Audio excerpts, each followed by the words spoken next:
नमस्कार। मैं सावित्री चंदेल स्वागत करती हूँ आप सभी का।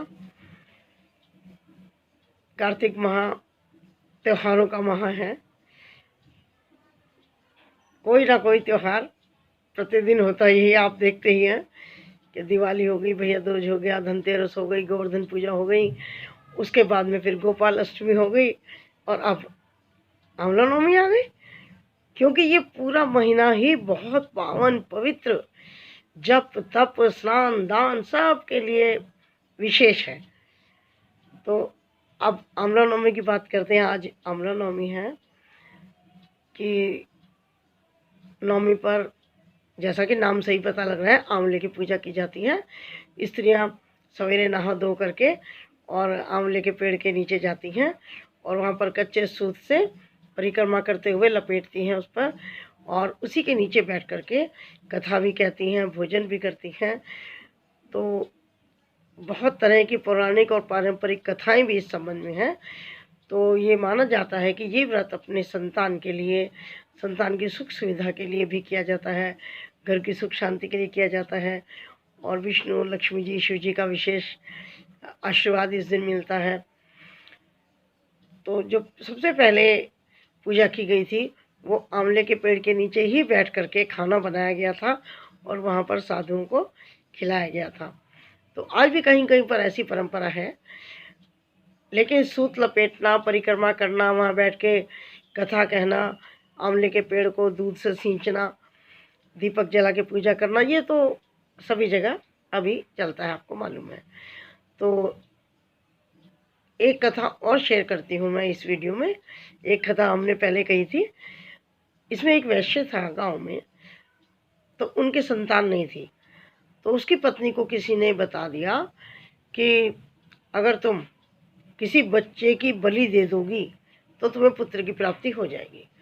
जब उसने अपने पति से ये बात कही तो पति बहुत नाराज हुए। उन्होंने कहा नहीं, किसी के बच्चे के साथ बुरा करके हमारा भला कैसे हो जाएगा। उसने मना कर दिया। लेकिन जो पत्नी थी वो इसी ताक में रही, इसी मौके में रही कि मुझे कभी ऐसा मौका मिल जाए तो मैं बलि दे दूंगी, क्या पता मुझे संतान मिल जाए। उसको मौका मिल गया। उसने पड़ोस से एक बच्ची को उठाया, कन्या को, और उसको कुएं में फेंकाई। और जैसा उसको किसी ने बताया था कि भैरव बाबा के नाम से ये बलि दे देना, उसने उस बच्ची को कुएं में धकेल करके और भैरव जी का नाम लेकर के उसकी बलि दे दी।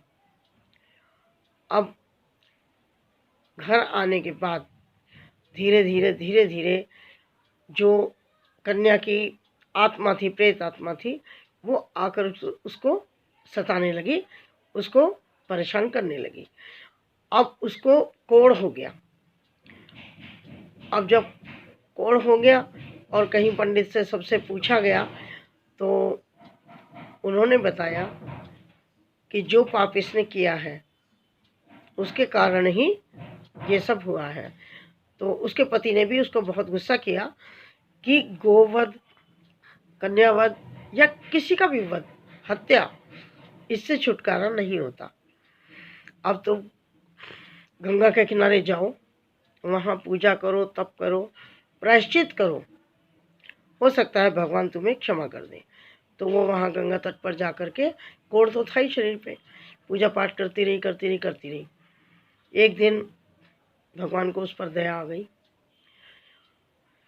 और उन्होंने उसको स्वप्न में आके कहा कि जाओ, मथुरा जाओ, वहाँ जा कर के आंवले के वृक्ष की परिक्रमा करो, सूत बांधो, वहाँ बैठ करके पूजा करो, और वहीं आंवले के नीचे बैठ करके मथुरा में दान करो, पुण्य करो जो तुमसे हो सकता है, और वहाँ आंवला नवमी की कथा सुनो, तब तुम्हारा ये कोढ़ दूर हो जाएगा।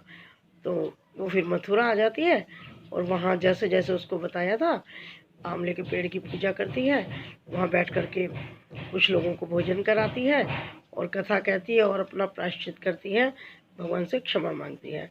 तो उसके बाद उसका कोढ़ ठीक हो जाता है और भगवान उसको संतान भी दे देते हैं।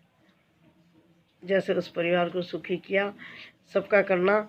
लेकिन हमें इस बात का ध्यान रखना चाहिए कि किसी का बुरा करके अपना भला कभी नहीं हो सकता।